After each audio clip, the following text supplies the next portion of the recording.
नमस्कार friends, welcome to the channel explore homoeopathy with doctor Rajesh once again. आज आए आपके सामने एक बहुत ही इंटरेस्टिंग टॉपिक लेके गाइस, और ये टॉपिक बहुत ही इंटरेस्टिंग होने वाला है क्योंकि ये टॉपिक रिलेटेड है हमारी महिलाओं से। इस बीमारी के बारे में सभी लोगों को जो पता है वो बड़ा मिक्स्ड कंक्लूजन है, किसी को भी इसका एक एग्जैक्ट कॉज नहीं पता और काफी लोगों में बीमारी देखी जा रही है। लेकिन हर बार की तरह वीडियो शुरू करने से पहले हम एक बार गायत्री मंत्र बोलेंगे।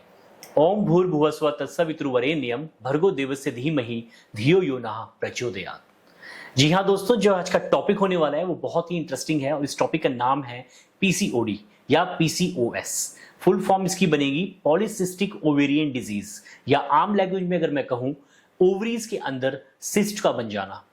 अब यार ये जो प्रॉब्लम है दोस्तों, ये 5 से लेकर 20% जो फीमेल्स हैं उनमें देखने के लिए मिलती है और ये बहुत ही आम होती जा रही है आजकल के लाइफस्टाइल को लेके। जी हाँ दोस्तों, इसका जो मुख्य कारण है वो भी एक लाइफस्टाइल डिसऑर्डर है।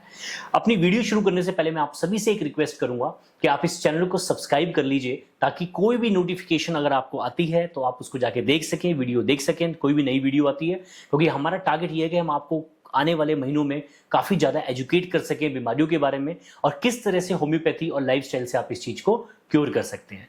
चलिए वापस अपने टॉपिक पे आते हैं। टॉपिक है पीसीओडी। पीसीओडी शुरू करने से पहले आपको इसकी जो एनाटमी है वो समझनी होगी।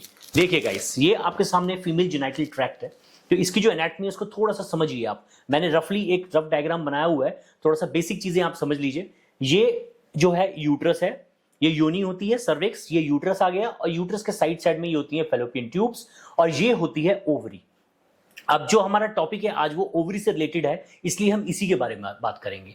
ओवरी का जो फंक्शन होता है गाइस वो ये होता है कि इसके अंदर एग बनता है, और वो एग एक पर्टिकुलर टाइम पीरियड पे, यानी कि जब महीना बंद होता है उससे 14 दिन के अंदर अंदर ये एक एग, फुल ब्लोन एग जो होता है वो प्रिपेयर होता है, और ये एग रिलीज होता है। जिसके बाद अगर तो कंसेप्शन हुई है तो बेबी फॉर्मेशन होती है, एम्ब्रियो फॉर्मेशन होती है, और अगर कंसेप्शन नहीं हुई है तो नेचुरल जो एक मेंस्ट्रुअल साइकिल होता है वो आ जाता है। तो ये ओवरी का फंक्शन है। इसके अलावा ओवरी क्या करती है, फीमेल हार्मोन्स को बैलेंस करती है, which is a very important thing.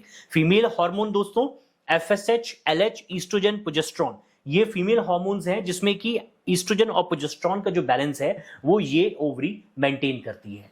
तो अब दिक्कत कहां आती है? दिक्कत जो पॉलीसिस्टिक ओवेरियन डिजीज का कॉज है वो ये है कि सबसे पहला कॉज इसका वो है हार्मोनल डिसबैलेंस। जी हां दोस्तों, हार्मोनल डिसबैलेंस की वजह से ये दिक्कत आती है। तो हार्मोन डिसबैलेंस देखिए, ये ब्रेन है, ब्रेन के अंदर से हार्मोन्स निकलते हैं। थायराइड हार्मोन जो है वो उसको आगे एफएसएच और एलएच रिलीज करता है, और ये एफएसएच एलएच ईस्ट्रोजन और प्रोजेस्टेरोन रिलीज करते हैं, जिनका काम इस एग को ओवुलेट करना होता है। अगर ये एग की ओवुलेशन नहीं होती है तो ये एग फॉर्मेशन जो है कच्ची रह जाएगी, और ये एग्स इसी तरह से इसमें बढ़ते रहेंगे। यानी ओवुलेट नहीं हुए तो जो रॉ एग्स होते हैं, इमेच्योर एग्स होते हैं, वो यहीं पे ट्रेवल करते रहेंगे और यहीं पे रहेंगे, जिसकी वजह से मेंस्ट्रुअल साइकिल नहीं आता है और भी कई सिम्टम्स आते हैं। तो ये एग्स इसके आसपास ऐसे एक जो इसकी मार्जिन है उसके आसपास ऐसे पर्ल्स की तरह हो जाएंगे, जिसको हम कहेंगे पॉलीसिस्टिक ओवेरियन डिजीज। क्योंकि ये जो फॉलिकल्स होते हैं बेसिकली इन्हीं को सिस्ट कहा जाता है, जो इमेच्योर एग्स होते हैं। तो इन्हीं की जो सिस्ट फॉर्मेशन है तो इसको हम कहेंगे पॉलीसिस्टिक ओवेरियन डिजीज। तो ये गाइस बीमारी जो है उसका जो बेस है वो यही है कि हार्मोन डिस्टर्बेंस होने की वजह से ये प्रॉब्लम आती है कि एग रिलीज नहीं हुआ, एग ना रिलीज होने की वजह से वो एग इकट्ठा होता गया, जिसकी वजह से मेंस्ट्रुअल साइकिल डिले हो गया। तो अब बात आती है कि ये कारण होता क्यों है, ऐसे हार्मोन डिस्टर्ब क्यों होते हैं। तो भाई सबसे पहले अगर मैं बात करूं तो जेनेटिक प्रिडिस्पोजिशन एक मेजर कॉज है। अगर आपकी माता या सिस्टर में किसी को भी इस तरह की प्रॉब्लम है तो वो आगे जनरेशन में ट्रैवल करती है, और जेनेटिक प्रिडिस्पोजिशन की वजह से पेशेंट्स के अंदर पीसीओडी होता है। नेक्स्ट जो कारण है वो बहुत ही इंपॉर्टेंट है, दैट इज लाइफस्टाइल। जी हाँ दोस्तों, अगर आपका लाइफस्टाइल बहुत ही सीडेंट्री है, आप बहुत ज्यादा जंक फूड कंज्यूम करते हैं, बहुत ज्यादा कैफिनेटेड ड्रिंक्स लेते हैं, तो आपको ये प्रॉब्लम होने की संभावना बहुत ज्यादा है। और अगर स्मोक भी करते हैं तो भी ये चीजें बहुत ज्यादा होती हैं। जंक फूड, प्रोसेस्ड फूड, ये खाने की वजह से क्या होता है, हमारी बॉडी में इंसुलिन रेजिस्टेंस हो जाती है। जी हाँ दोस्तों, मैंने इंसुलिन रेजिस्टेंस के बारे में कई बार आप लोगों को डिस्कस भी किया है। तो इंसुलिन रेजिस्टेंस क्या होती है, बॉडी में इंसुलिन तो फॉर्म हो रहा है लेकिन हमारे सेल्स उस इंसुलिन को एब्जॉर्ब नहीं कर पाते, और जिसकी वजह से जो शुगर हमारे ब्लड में चल रही है वो एब्जॉर्ब नहीं होती है, उसकी वजह से इंसुलिन रेजिस्टेंस हो जाती है। इंसुलिन रेजिस्टेंस होने की वजह से फीमेल के अंदर टेस्टोस्टेरोन हार्मोन जो कि मेल हार्मोन है वो डोमिनेट करने लगता है। उसकी वजह से जो फीमेल हार्मोन प्रोजेस्टेरोन जो ईस्ट्रोजन है उनका लेवल डाउन होना शुरू हो जाता है, इम्बैलेंस हो जाता है, जिसकी वजह से पेशेंट जो है पॉलीसिस्टिक ओवरियन डिजीज डेवलप कर लेता है। तो जो मेन कारण है इसका वो है इंसुलिन रेजिस्टेंस, जिसकी वजह से टेस्टोस्टेरोन लेवल का राइज होना। टेस्टोस्टेरोन लेवल की राइज होने की वजह से प्रोजेस्टेरोन ईस्ट्रोजन जो दो हार्मोन्स हैं उसका इम्बैलेंस होना, उस इम्बैलेंस की वजह से सिस्ट का डेवलपमेंट। तो ये एक रीजन है इसका। उसके अलावा जो रीजन है थायराइड डिसऑर्डर्स जिनको होता है कई लोगों में, उन केसेस में पीसीओडी डेवलप हो जाता है। कोई पेशेंट्स जो कि बहुत ज्यादा एलोपैथिक मेडिकेशंस या बहुत डीप एक्टिंग मेडिकेशंस खाते हैं उनको ये प्रॉब्लम हो जाती है। बहुत ज्यादा कई बार बर्थ कंट्रोल पिल्स खाते हुए इमीडिएटली उसको छोड़ देना, तो उस केस में भी कंप्लेंट डेवलप हो जाती है। मेंटल स्ट्रेस जिसकी वजह से वेट गेन होता है, जिसकी वजह से अगेन इंसुलिन रेजिस्टेंस बढ़ता है, टेस्टोस्टेरोन लेवल बढ़ेगा, फिर ये हार्मोन डिस्टर्बेंस आ जाएगी। तो ये एक बहुत इंपॉर्टेंट इसका कारण है। अब बात आती है इसका लक्षण कि इसको पहचानेंगे कैसे कि आप पीसीओडी से सफर कर रहे हैं। देखिए दोस्तों, अलग अलग डॉक्टर्स की अलग अलग बुक्स में अलग अलग राय है। कई लोग कहते हैं कि अगर पेशेंट्स के मेंसेस ऊपर नीचे हो रहे हैं, यानी कि मेंसेस टाइम पे नहीं आते हैं या 45 दिन बाद आते हैं और बहुत हैवी मेंस्ट्रुअल साइकिल आता है, तो वो एक कारण इसमें हो सकता है, इसका लक्षण हो सकता है। उसके अलावा अगर पेशेंट्स के फेस पे हेयर ग्रोथ हो रहा है, फेशियल हेयर ग्रोथ, वो इसलिए होता है क्योंकि टेस्टोस्टेरोन लेवल बढ़ रहा है, मेल हार्मोन्स बढ़ रहे हैं, एंड्रोजेंस बढ़ने के कारण क्या होता है, हेयर ग्रोथ शुरू हो जाती है, जिसको हम कहते हैं हाइरोसिटिज्म। उसकी वजह से भी ये एक कारण जो है हमें निकल के सामने आता है।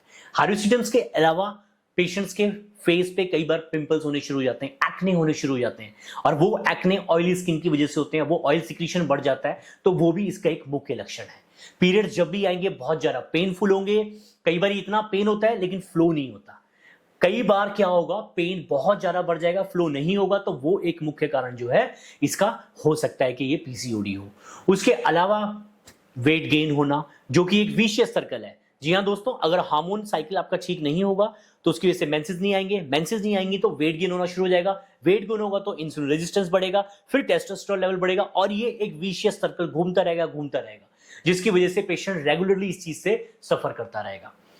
अब आती है इसका डायग्नोसिस, किस तरीके से पहचानना है कि पीसीओडी है। तो सबसे इंपॉर्टेंट चीज जो है दैट इज अल्ट्रासाउंड। जी हाँ दोस्तों, अल्ट्रासाउंड कराएंगे, अल्ट्रासोनोग्राफी के अंदर क्लियर हो जाता है कि जो ओवेरियन है, जो ओवरी है उसमें सिस्ट है, और वो क्लियरली जो है हमें विजिबल हो जाती है। तो फॉलिकुलर डिजीज कहते हैं इसको, और पॉलीसिस्टिक ओवेरियन डिजीज, वो क्लियरली आपको मेंशन हो जाएगा, जो पैथोलॉजिस्ट है वो बता देगा। तो एक तो कारण ये हो गया। अगर मेंस्ट्रुअल साइकिल बहुत ही एबनॉर्मल है तो आप बाकी टेस्ट भी करा सकते हैं, लाइक आप शुगर एग्जामिनेशन करा सकते हैं जिसके अंदर आप इंसुलिन लेवल देख सकते हैं क्या है, या डायबिटीज का लेवल देख सकते हैं क्या है, उससे आपको आइडेंटिफिकेशन हो जाता है। बाकी और टेस्ट लाइक थायराइड टेस्ट हो गया, फीमेल हार्मोन एसे जिसके अंदर आपको प्रोजेस्टेरोन, ईस्ट्रोजन का लेवल, प्रोलैक्टिन लेवल जो होता है वो आइडिया लग जाता है, और हार्मोन में टेस्टोस्टेरोन मेल हार्मोन जो है उसका लेवल कितना है, वहां से आप आइडेंटिफिकेशन ले सकते हैं। कई बारी पेशेंट्स जो पीसीओडी वाले होते हैं उनके अंदर क्या होता है, कंसेप्शन नहीं हो रहा होता। जी हाँ दोस्तों, बच्चा नहीं हो रहा होता, बेबी ना होने की वजह से वो डॉक्टर को कंसल्ट करते हैं। डॉक्टर जब अल्ट्रासाउंड कराते हैं तो they will come up with this कि आपको पॉलीसिस्टिक ओवरियन डिजीज है जिसकी वजह से बच्चा कंसीव नहीं हो रहा। लेकिन गाइज मैं आपको बताऊं, पीसीओडी की वजह से हो सकता है बच्चा कंसीव ना हो, लेकिन पीसीओडी की वजह से बच्चा बिल्कुल ही कंसीव ना हो ये भी नहीं है। मेरे कई पेशेंट्स ने पीसीओडी के साथ भी कंसेप्शन की है और उनको बच्चे हुए हैं। वो एक सेपरेट टॉपिक है, कभी हम उस पर भी वीडियो बनाएंगे कि फर्टिलिटी का जो रोल होम्योपैथी में है वो क्या है, तो वो भी आपको हम एक वीडियो बना के दिखाएंगे। तो बात आती है कि पेशेंट के पास, आप डॉक्टर के पास पहुंच गए कि फर्टाइल नहीं है, कंसेप्शन नहीं हो पा रही है, डॉक्टर ने अल्ट्रासाउंड कराया, बाकी टेस्ट कराया आपके, जिसमें आपको प्रोलैक्टिन हार्मोन्स होता है, ईस्ट्रोजन, प्रोजेस्टेरोन, टेस्टोस्टेरोन और एंटी मुलेरियन हार्मोन एएमए, ये चीजें कराते हैं। और इनमें अगर ये सारी चीजें निकल के आती हैं और सिम्टम्स भी आपको आ रहे हैं, वेट गेन हो रहा है, फेस पे पिंपल्स आ रहे हैं, हाइरोसिटिज्म, बाल वगैरह आ रहे हैं, तो वहां से ही डायग्नोसिस मिल जाता है कि इट इज अ पीसीओडी। तो ये तो हो गया इसको पहचानना कैसा है, डायग्नोसिस क्या है इसका। अब आती है बात इसकी मैनेजमेंट की, सबसे इंपॉर्टेंट। तो मैनेजमेंट में सबसे जो जरूरी चीज है वो है लाइफस्टाइल मैनेजमेंट। जी हाँ, वेट अगर आपका बढ़ा हुआ है, रिड्यूस योर वेट। आप अगर 10% वेट भी अपना कम कर लेंगे तो इमीडिएटली कई बार आपको जो है साइकिल आ जाता है। आपको किसी भी हार्मोन लेने की जरूरत नहीं पड़ेगी, कोई मेडिसिन लेने की जरूरत नहीं पड़ेगी। आप 10% अपना वेट कम कीजिए, एक्सरसाइज कीजिए, योगा कीजिए, मेडिटेशन कीजिए, इमीडिएटली आपको असर दिखेगा और साइकिल्स रेगुलर हो जाएंगे। जहां एक बार साइकिल्स रेगुलर हुए, ये सारी चीजें वापस आनी शुरू हो जाएगी। It's a reversible process. तो ये चीजें आपने ध्यान रखनी है कि अपनी बॉडी को आपने जितना हो सकता है स्वेटिंग करनी है, एक्सरसाइज करनी है, हाई इंटेंसिटी ट्रेनिंग करनी है जिसमें आप वेट लॉस करते हैं। मेडिटेशन योगा तो ऐड करना ही करना है ताकि आप स्ट्रेस को अपने बैलेंस रख सकें। देन आता है डाइटरी डिस्क्रिप्शंस। डाइट को मैनेज करना बहुत इंपॉर्टेंट है। जंक फूड, प्रोसेस्ड फूड जो होता है वो डब्बे बंद चीजें, चीज हो गया, शुगर होगी, प्रोसेस शुगर होगी जो है अपना, उसके इंटेक को आपने कम करना है। अगर आपकी शुगर बहुत ज्यादा आ रही है तो आपने कोई होम्योपैथिक मेडिसिन लेके उसको रिड्यूस करना है। और अगर आप होम्योपैथिक मेडिसिन नहीं खा पा रहे हैं तो जो मेटफॉर्मिन 500 mg जो एलोपैथिक टैबलेट आती है वो आपने लेना शुरू करना है, जिसकी वजह से क्या है, शुगर डाउन आएगा और ये सिम्टम्स भी सबसाइड होंगे। कई बार दोस्तों मैंने देखा है अपने पेशेंट में पीसीओडी वाले, उनकी जो स्किन होती है वो भी ब्लैकन शुरू हो जाती है, ब्लैकनिंग ऑफ स्किन, ये लिप्स के आसपास, कई बार जो अंडर आर्म्स है वहां पे और ग्रोइन एरिया में क्या होता है, स्किन बिल्कुल ब्लैक होनी शुरू हो जाती है। तो जो ये रीजन होता है वो भी डायबिटीज या इंसुलिन रेजिस्टेंस का एक जो है मुख्य लक्षण है। तो कई बार ऐसे केस में हमें उनको मेटफॉर्मिन या फिर होम्योपैथी मेडिसिन से उसकी शुगर लो करनी होती है, जिसकी वजह से वो फिर सिम्टम जो है रिकवर हो जाता है। तो ये बहुत ध्यान रखने वाली चीज है कि जो डायबिटीज है उसका मैनेजमेंट बहुत जरूरी है, शुगर का मैनेजमेंट बहुत जरूरी है। अब आती है एक्सरसाइज होगी, डाइट होगी। अब आता है तीसरा पॉइंट आपका मेडिसिनल मैनेजमेंट। देखिए दोस्तों, अगर मैं एलोपैथी की बात करूं तो एलोपैथिक में डॉक्टर्स जो हैं वो ज्यादातर इसमें हार्मोनल मेडिसिन रेकमेंड करते हैं, मेटफॉर्मिन रेकमेंड करते हैं। कई केसेस में जिनको बाल आ रहे होते हैं स्पाइरोलेक्टोन एक मेडिसिन आती है वो रेकमेंड करते हैं, लेकिन उसके साथ आप कंसेप्शन नहीं कर सकते। कई बार अगर फेस पे पिंपल्स बहुत ज्यादा होता है तो फिर वो एक और डेरिवेटिव विटामिन ए का होता है वो रेकमेंड करते हैं, लेकिन वही बात आके उसके साथ कंसेप्शन नहीं करेंगे क्योंकि उन सभी दवाइयों के साइड इफेक्ट्स होते हैं। तो आप सबसे पहली चीज आपने जो करनी है वो ये है कि आप अपने डॉक्टर को विजिट कीजिए। अगर आपके पास कोई होम्योपैथी डॉक्टर नहीं है तो फिर आप एलोपैथिक डॉक्टर को विजिट कीजिए, उनसे कंसल्ट कीजिए और ये चीज देखिए कि ये पीसीओडी है कि नहीं है। अगर पीसीओडी कंफर्म हो जाता है तो आप के पास ये ऑप्शन है कि आपने वो हार्मोनल पिल्स पे जाना है या आप होम्योपैथिक स्विच ओवर करना चाहते हैं। तो अब जब आप होम्योपैथिक स्विच ओवर करेंगे तो सबसे पहले होम्योपैथिक डॉक्टर पे विजिट करना है, उसको अपना केस देना है। अगेन वही बात जो मैं हर वीडियो में कहता हूं, आप लोग ये कहेंगे डॉक्टर साहब हर बार बोलते रहते हैं कॉन्स्टिट्यूशनल मेडिसिन निकालो, कॉन्स्टिट्यूशनल मेडिसिन।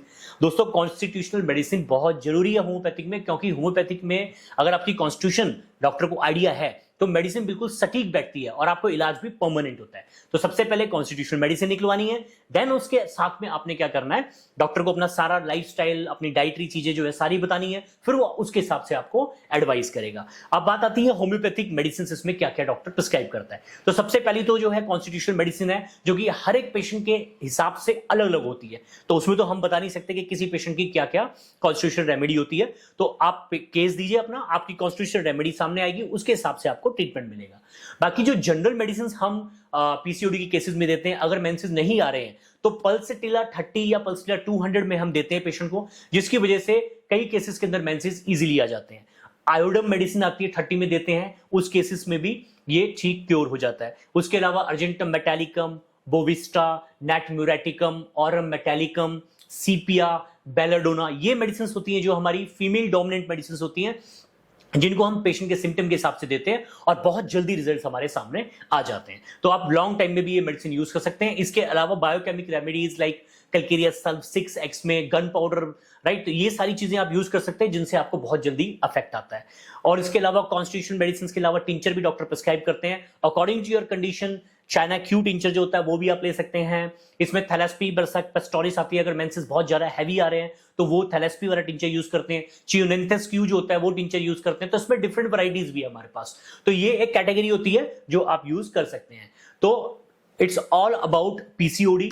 आपको ये वीडियो कैसी लगी प्लीज जरूर कमेंट बॉक्स में लिख के बताना है, और अगर आपको वीडियो बहुत अच्छी लगी तो please do like it, share it and subscribe our channel. This is all about PCOD. Thanks for watching.